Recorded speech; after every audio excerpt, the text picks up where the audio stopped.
This is Scott the Fix-It Guy. Our goal with our videos is to empower you to be able to do the repairs on your own and save a whole lot of money and also get that great feeling of having fixed it by yourself. Today we have a GE refrigerator with the freezer on the top, and it leaks periodically on the floor, and this is due to a clogged defrost drain. So we're going to correct that. We're going to remove this 1/4 inch screw that's holding on the ice bin, and once we get that screw out, we can pull this ice bin to the right, and that's going to release it and get that out of the way. Then we can start working on removing the back panel. I'm going to pull this rack out from those holes, and we're going to remove a 1/4 inch screw up here holding on the back plate.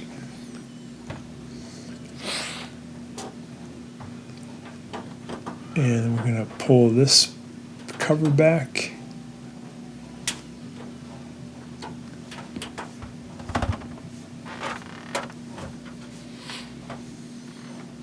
We have to pry off this grill.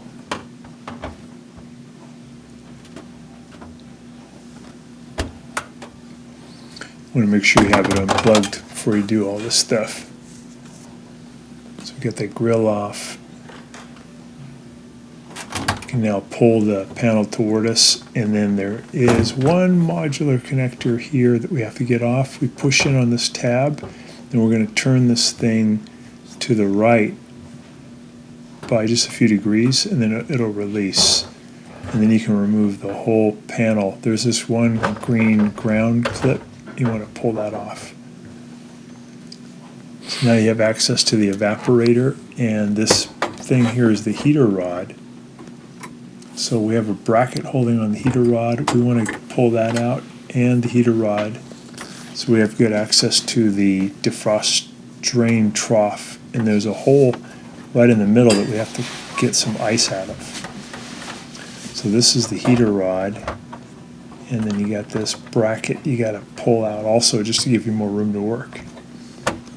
The bracket holds the heater rod up from the trough. There's the bracket.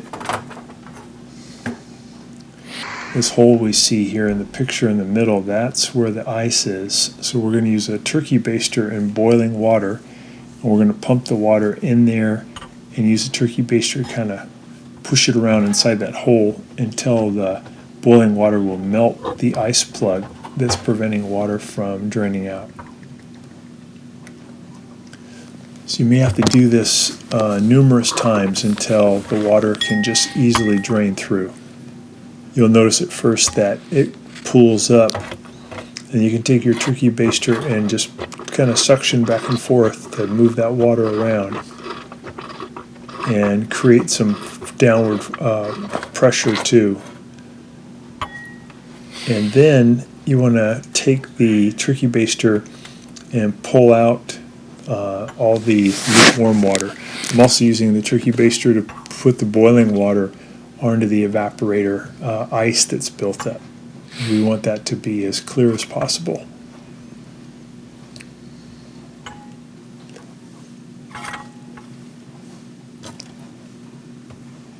And then I'm going to pull up all that water and then get brand new boiling water and repeat it maybe 2 or 3 times the whole process until finally the water will just flow through, and then you know you're done. Usually this occurs because that heating rod doesn't get as hot as it used to.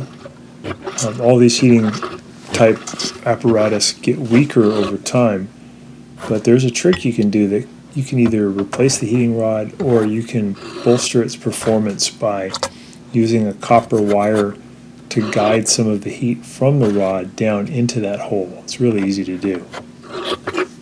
So I'm just pulling out that lukewarm water now.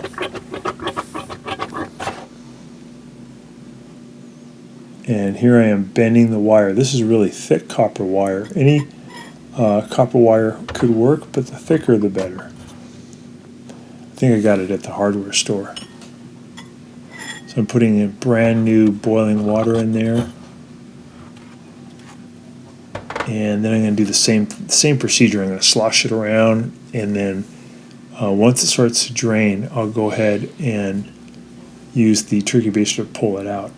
I'm putting the wire now over the heating rod, and I'm crimping down with my pliers so that the rod won't move around too much.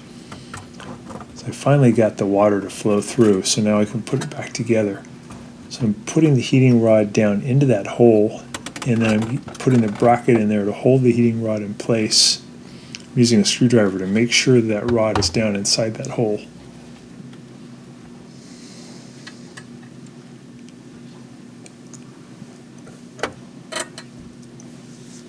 I'm just pushing that bracket back in where it was. Okay, now I'm going to put the green ground wire back onto the back panel, and then I'll put the back panel, put the bottom of it in, and then put this modular piece back in, and then twist it to my left to lock it in. And then I can push the panel all the way into position.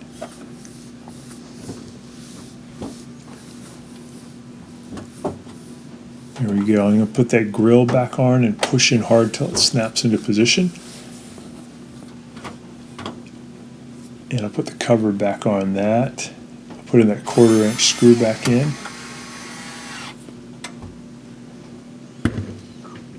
Alright, and then we can put the bracket in. This is the ice bin. So I got the pieces on the left in position. And now I'm just going to put in that 1/4 inch screw to hold it, and we're done. So hopefully this will get rid of the leak on yours. Thanks so much for watching our video. We really appreciate your support. And when you get a chance, please press the subscribe button below so you can be subscribed, and also the notification bell so we can send you more videos about appliance repair. Please also give us a thumbs up if you enjoyed the video. If you really liked the video and it really helped you, please press this new applaud button, and you can show your support and also get a nice clapping hands for your video. Thanks again.